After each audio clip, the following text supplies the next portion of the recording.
আর ধিক্কার জানাই শেখ হাসিনাকে, ধিক্কার জানাই শেখ হাসিনার আদর্শকে, ধিক্কার জানাই শেখ হাসিনার নীতিকে, ধিক্কার জানাই শেখ হাসিনার দেশপ্রেমকে।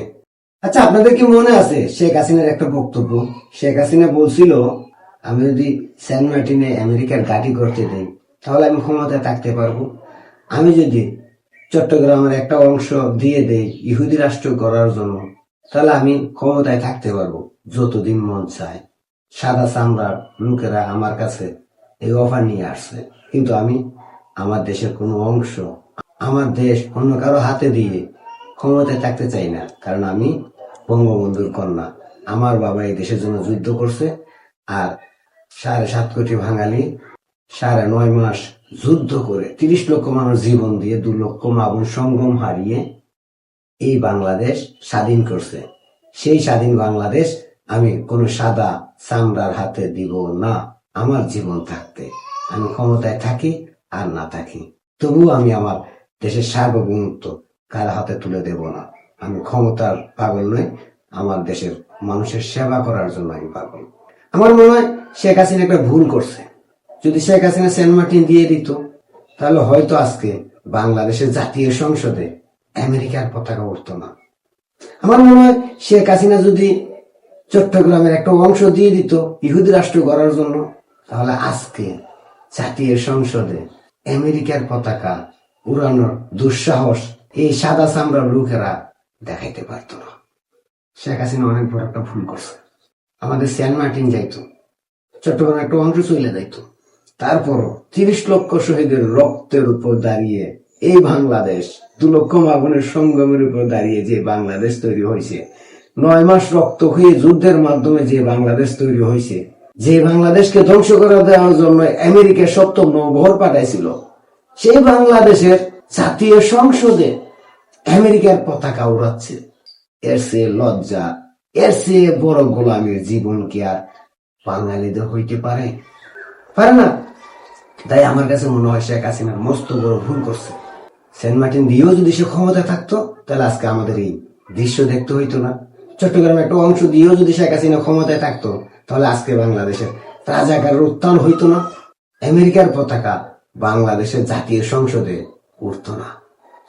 আপনি কি পারবেন বিশ্বের কোন দেশে গিয়ে বাংলাদেশের স্বাধীনতা দিবস তাদের পার্লামেন্টের সামনে দাঁড়িয়ে পালন করতে?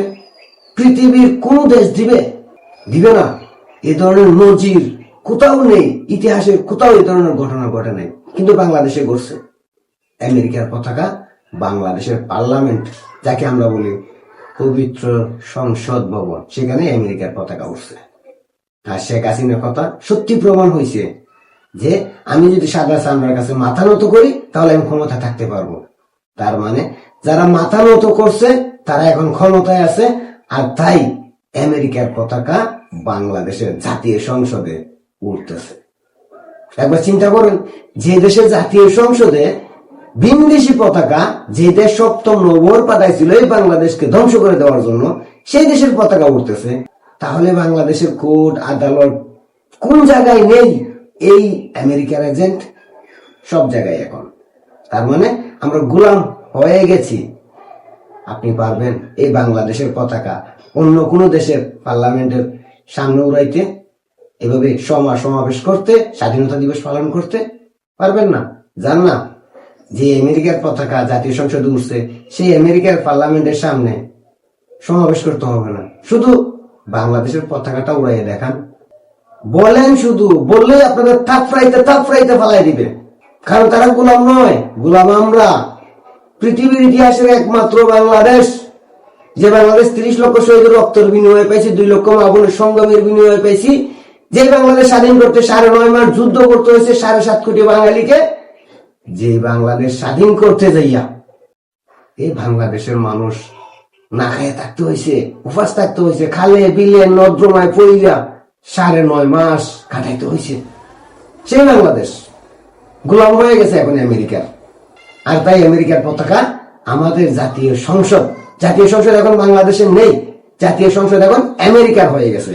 আর সংসদ আমেরিকার হয়ে যাওয়া মানে পুরো বাংলাদেশ আমেরিকার হয়ে গেছে।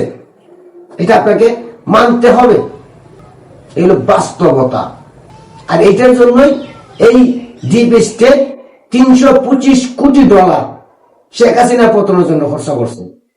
এটার জন্য করছে এই বাংলাদেশের জাতীয় সংসদে আমেরিকার পতাকা উড়ানোর জন্য, এই বাংলাদেশকে গোলাম বানানোর জন্য, এই বাংলাদেশকে সিরিয়া, লিবিয়া, আফগানিস্তান, ভিয়েতনাম, ইরাকের মতো বানানোর জন্য হবে এই বাংলাদেশ।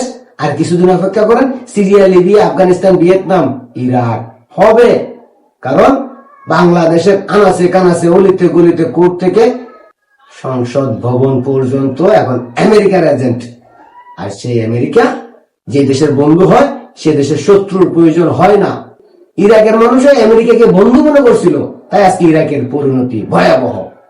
লিবিয়া, তারাও, লিবিয়ার জনগণ আমেরিকাকে বন্ধু মনে করছিল, আর তাই লিবিয়ার অবস্থাও এমন হয়েছে। সিরিয়া, তারাও আমেরিকাকে বন্ধু ভাবছিল, তাই তাদের পরিণতি এমন।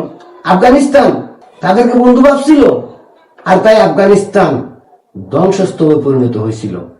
এখন হয়তো আফগানিস্তান স্বাধীন হয়েছে। ভিয়েতনাম, যান ভিয়েতনামে গিয়ে দেখে আসেন ভিয়েতনামের কি অবস্থা, আমেরিকার মতো শকুনকে বন্ধু বানাইয়া। আর আমরা যাই না শুই না খাল কাইটা খুমিয়ে আনছি, আমেরিকাকে বন্ধু ভাবছি। আমাদের অবস্থাও সিরিয়া, লিবিয়া, আফগানিস্তান, ভিয়েতনাম, ইরাকের মতোই হবে। যদি না এখনো আওয়াজ তুলেন, এখনো প্রতিবাদ না করেন, এখনই আমেরিকার বিরুদ্ধে কথা না বলেন, তাহলে আপনাদের পরিণতিও অন্য দেশগুলোর মতোই হবে। কারণ আমরা গোলাম হয়ে গেছি, আর এই গোলাম বানিয়ে দিয়ে গেছে আপনাদের সেই বিখ্যাত নোবেল বিজয়ী ডক্টর ইউনূস গোলামী চুক্তির মাধ্যমে। ধন্যবাদ নোবেল বিজয়ী, আপনাকে এই দেশকে আমেরিকার হাতে তুলে দেওয়ার জন্য, আর এই তুলে দেওয়ার কাজটা পরিপূর্ণ বাস্তবায়ন করার জন্য ধন্যবাদ শহীদ প্রেসিডেন্ট জিয়াউর রহমানের সন্তান তারেক রহমানকে। আপনাকেও ধন্যবাদ ইউনূসের করা চুক্তিগুলোকে বাস্তবায়ন করার জন্য, এই বাংলাদেশকে পুরোপুরি আমেরিকার হাতে তুলে দেওয়ার জন্য। আর ধিক্কার জানাই শেখ হাসিনাকে, ধিক্কার জানাই শেখ হাসিনার আদর্শকে, ধিক্কার জানাই শেখ হাসিনার নীতিকে, ধিক্কার জানাই শেখ হাসিনার দেশপ্রেমকে। আপনার এই দেশপ্রেমের জন্য আজকের এই বাংলাদেশের এই অবস্থা। আপনি যদি সেন্ট মার্টিন দিয়ে দিতেন, তাহলে আজকে আমেরিকা জাতীয় সংসদে পতাকা উড়াইতে পারতো না। আপনি যদি একটা ইহুদি রাষ্ট্র করার জন্য চট্টগ্রামের কিছু অংশ ছাইড়া দিতেন, তাহলে আজকে বাংলাদেশ আমেরিকার গোলাম হইতো না। আমেরিকার শকুন, আমেরিকার পতাকা বাংলাদেশের জাতীয় সংসদে উড়তো না।